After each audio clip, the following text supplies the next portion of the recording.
और इस बीच बड़ी खबर रांची से आ रही है, जहां झारखंड में एक बार फिर से ईडी की रेड और कुछ और ठिकानों पर आज दबिश दे सकती है ईडी। संजीव लाल और जहांगीर से मिली अहम जानकारी। ईडी कुछ अन्य रसूखोरों पर कस सकती है शिकंजा।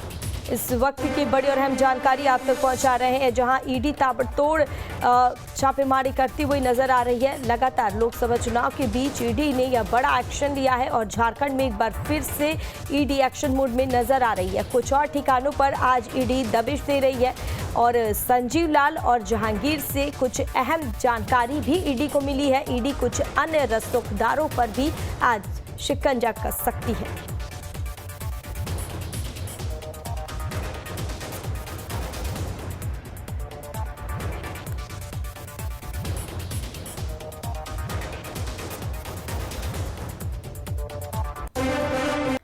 और इस बीच बड़ी खबर रांची से आ रही है, जहां झारखंड में एक बार फिर से ईडी की रेड और कुछ और ठिकानों पर आज दबिश दे सकती है ईडी। संजीव लाल और जहांगीर से मिली अहम जानकारी। ईडी कुछ अन्य रसूखोरों पर कस सकती है शिकंजा।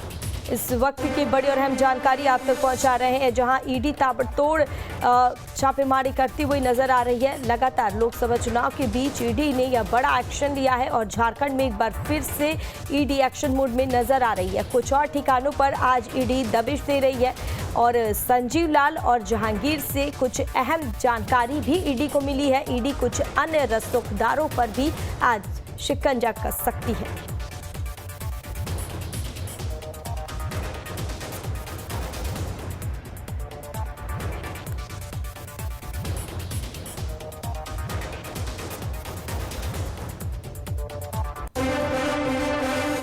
और इस खबर पर ज्यादा जानकारी के लिए हमारे संवाददाता राजेश तोमर हमारे साथ जुड़ गए हैं। राजेश जी, लगातार ईडी ताबड़तोड़ एक्शन करते हुए नजर आ रही है और झारखंड में एक बार फिर से ईडी ने दबिश दी है, और इस पूरे खबर को लेकर अब तक क्या कुछ अपडेट मिल रही है राजेश जी?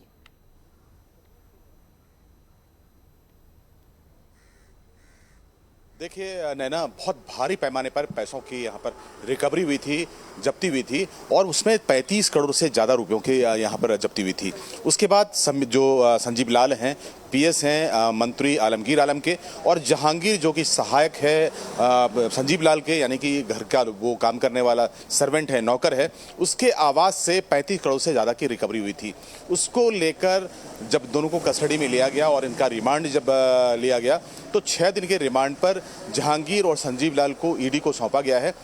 कल जेल इनको भेज दिया गया था। आज जेल से लेकर ईडी की टीम यहां पहुंची है और संजीव लाल और जहांगीर से इसी दफ्तर में पूछताछ होगी, जो हमारे पीछे आप देख रहे हैं।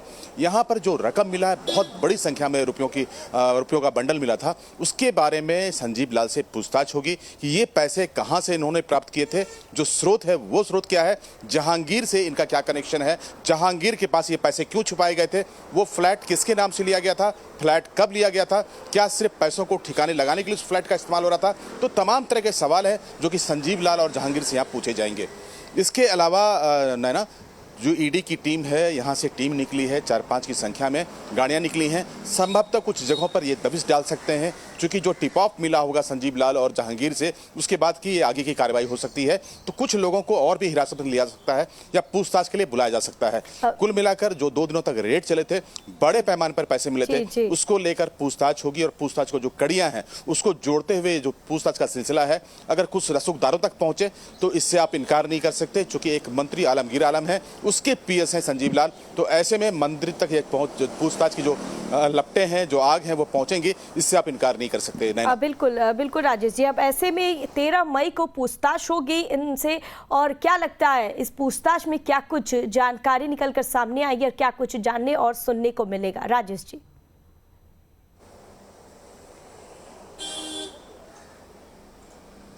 देखिए नैना, जो रिमांड है वो रिमांड कल ही ग्रांट किया गया था माननीय न्यायालय की तरफ से। आज इनको जेल से लाया गया है रिमांड पर। आज से रिमांड की अवधि शुरू होगी और ये 13 मई तक पूछताछ होगी।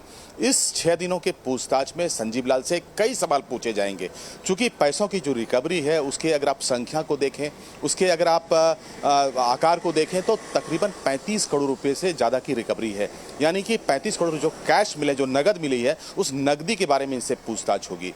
जो अलग अलग इन्वेस्टमेंट हैं, जो कागजात इनके पास से मिले हैं, जो अलग अलग नाम मिले हैं, कई लोगों की डायरियों में यहाँ पे नाम अंकित है, उन तमाम लोगों के बारे में जानकारी इकट्ठा की जाएगी। चूंकि ये कोई मामूली रकम नहीं रिकवर हुआ है नैना, ऐसे में जहांगीर जो कि एक सहायक है, एक नौकर है, उसके आवास पर इतने पैसों का मिलना कई सवाल खड़ा करता है।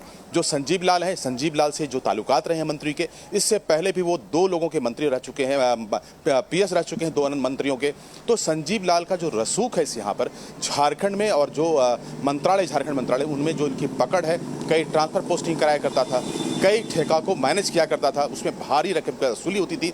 उसमें कौन कौन से ठेकेदार हैं, कौन से अधिकारी शामिल हैं, कौन से इंजीनियर शामिल हैं, उन तमाम लोगों के बारे में जानकारी इकट्ठा की जाएगी। बिल्कुल बिल्कुल राजेश जी, और ये जो बिल्कुल राजेश जी, ये जो अवैध कमाई है, अब ऐसे में जो जानकारी मिलेगी उसमें किन किन लोगों की संलिप्तता है, इसको लेकर क्या कुछ जानकारी निकलकर सामने आएगी राजेश जी?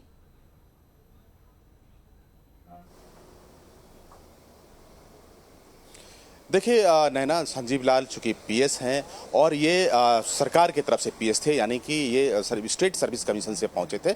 संजीव लाल के अपने यहाँ पर बहुत बड़े रसूख हैं। जो वीरेंद्र राम है, जो इस ग्रामीण विकास विभाग में जब इनके यहाँ जब रेड पड़ा था, भारी पैमाने पर पैसे तब भी मिले थे। वीरेंद्र राम से पूछताछ में इनके नाम का खुलासा हुआ था। तब ये वीरेंद्र राम ने कहा था कि संजीव लाल मंत्री की यहाँ की एक बहुत मजबूत कड़ी है और ठेके को मैनेज करने के लिए जो इंजीनियर हैं इनका इस्तेमाल करता था, और इसके एवज में 15% तक का कमीशन का भुगतान किया जाता था। तो अगर मान लीजिए 100 करोड़ रुपए का ठेका, जो कि एक बहुत छोटा सा ठेका होता है, अगर उसके एक ठेके की बात करें तो 15 करोड़ रुपए की असूली, ये जो पूरा नेटवर्क था, जो असूली नेटवर्क था, जो सिंडिकेट था, सिंडिकेट के लोग असूलते थे, यानी कि 15 करोड़ रुपए की असूली होती थी। और इस तरह से झारखंड में आप देखें तो एक फाइनेंशियल ईयर में तकरीबन 1000 करोड़ से ज़्यादा के काम होते हैं। तो जो रकम है उसकी संख्या क्या हो सकती है, उसका रकम का आकार कितना बड़ा हो सकता है, घुसखोरी का जो यहाँ पर भ्रष्टाचार की जो बातें आती हैं कि सरकार में भ्रष्टाचार बहुत बड़े पैमाने पर हुआ था, तो उसका ये बानगी है।